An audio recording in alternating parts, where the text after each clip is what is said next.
Hello friends, Mahesh Chauhan blog में आपका स्वागत है। मैं आशा करता हूँ कि आप अच्छे से होंगे। आज मैंने अपने विद्यालय जीआईसी भवन में वीर बाल दिवस पर एक छोटा सा ब्लॉग बनाया है।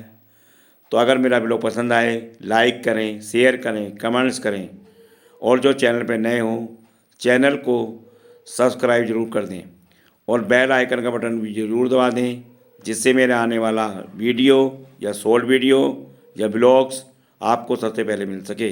धन्यवाद। उन्होंने पेश किए एक साधारण सा व्यक्ति किस तरह से बड़े मुकाम तक पहुंच सकता है, कौन कौन सी वे बहुत बारीक चीज़ें हैं जो उन्होंने अपने जीवन में देखी और पाया कि हम किस तरह से उन छोटी छोटी बातों को लेकर के अपने जीवन को बहुत अच्छा बना सकते हैं। ऐसी कौन सी चीज़ें हैं जहाँ हम गलती करते हैं, ऐसी कौन सी बातें हैं कि जहाँ हम सीखते हैं और सीख करके अपने जीवन में पश्चात आज आप देख रहे हो यहाँ पर ये बोर्ड लगा हुआ है, वीर बाल दिवस आज पूरे देश में मनाया जा रहा है। और हमारे प्रधानमंत्री जी का यह कथन था कि वीर बाल दिवस को पूरे देश में मनाया जाए, एक आवाज नहीं आ सकती, मनाया जाए। हम लोग अपने विद्यालय में इस वीर बाल दिवस को मना रहे हैं। सबसे पहले आप वीर बाल दिवस क्यों मनाया जाता है? सिख धर्म के जो 10वें गुरु हुए हैं गुरु गोविंद सिंह के 4 लड़के थे। उनमें से उनकी 3 पत्नियां उनकी थी। नांदेड़ में इनका जन्म हुआ था और इनका जन्म 22 दिसंबर सन 1666 ईस्वी को इनका जन्म हुआ। तो इनकी 3 पत्नियों की 4 संतानें हुई। उनमें से 2 पुत्र इनके फतेह सिंह और जोराब सिंह जो थे, मुगलों ने जब सिरसा नदी पर आक्रमण किया तो उस आक्रमण में उनमें इनकी माता जो थी गुजरी देवी और इनके 2 लड़के जोराब सिंह और फतेह सिंह इनसे अलग हो गए। प्यारे बच्चों, इनका एक रसोइया था गंगू, और वो जो गंगू था, गंगू इनके साथ रह गया। गंगू इनको लेकर के जब ये अलग हो गए, पिता से ये बिछुड़ गए, अलग हो गए, तो मांडेर में उन्हें अपने यहाँ ले गया। अपने यहाँ ले जाने के पश्चात हुआ क्या कि ये उनके घर में रहे। जब गंगू ने देखा उनकी दादी हुई है जोराब सिंह और फतेह सिंह, उनकी दादी के पास कुछ गहने हैं, कुछ असरपियां हैं, तो उसके मन में लालच आ गया। और जब उसके मन में लालच आ गया तो चूंकि उस समय मुगल जो थे वह धर्म परिवर्तन करा रहे थे, मुगलों का अधिकार था, तो उसने जा करके एक सूचना वहाँ मुगलों को उन्होंने दे दी। वहाँ से मुगलों के सिपाही आए और सिपाही आकर के जो है इन 2 बच्चों को जोराब सिंह और फतेह सिंह से कहते हैं, साथ ही साथ उनकी दादी जो थी गुजरी देवी, उनको वो अपने साथ ले गए और एक दुर्ग में उनको कैद कर दिया। क्या आप जानते हो कि ये 2 बच्चे जो थे ये कितने, बड़ा वाला बालक जो जोराब सिंह था वह 9 वर्ष का था और फतेह सिंह जो था वह 7 वर्ष का था।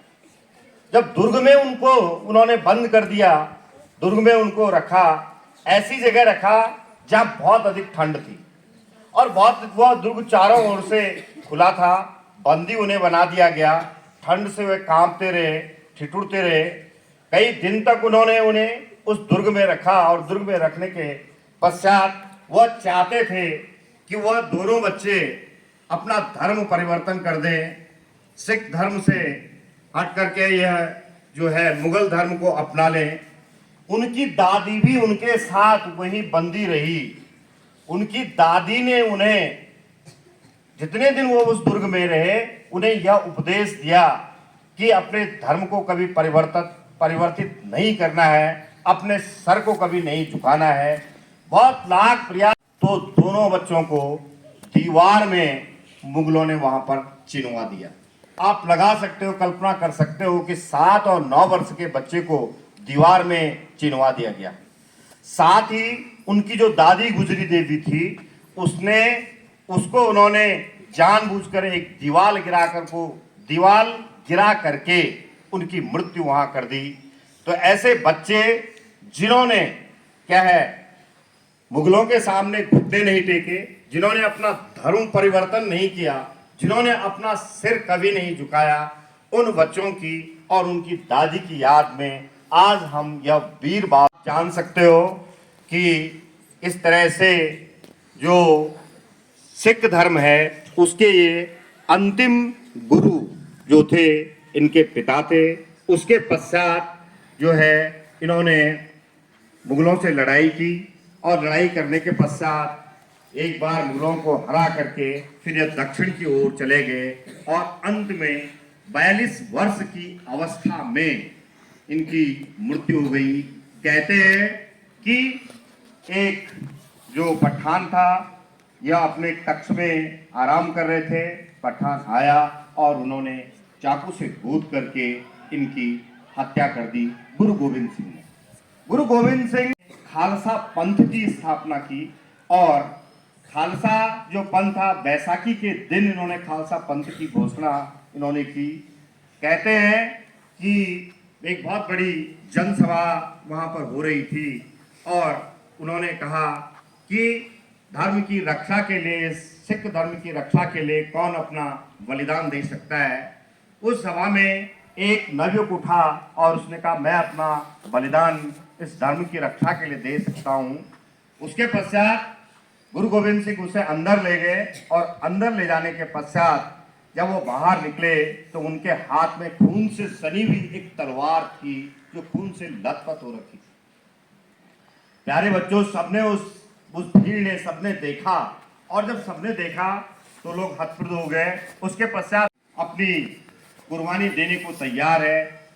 एक और नौजवान उस भीड़ में से उठा, वह यह देखते हुए कि उनकी तलवार खून से सनी हुई है, हर व्यक्ति के हृदय में ये आया कि जिसको ये अंदर ले गए, जिस युवक को, वह इन्होंने मार दिया है, उसकी गर्दन काट दी है। वह खड़ा हुआ और खड़ा होकर के उसने कहा मैं इसके लिए क्या है अपने प्राण देने के लिए तैयार हूं मैं।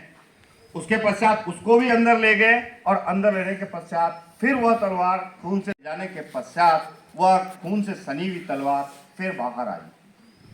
अंत में उन्होंने कहा कि उन 5 आदमियों को, 5 नवयुवकों को बाहर लेकर के आए। उन्होंने कहा आज से ये पंच प्यारे हैं और ये जो पंच प्यारे हैं यही पंच प्यारे जो है सिखों के 5 जो उनके होते हैं लंबे केस, केसों में कंगा, हाथ में कड़ा, ये उनके 5 जो चिन्ह होते हैं उसी समय से रखे जाते हैं और उसी समय से खालसा पंथ की उन्होंने स्थापना की थी।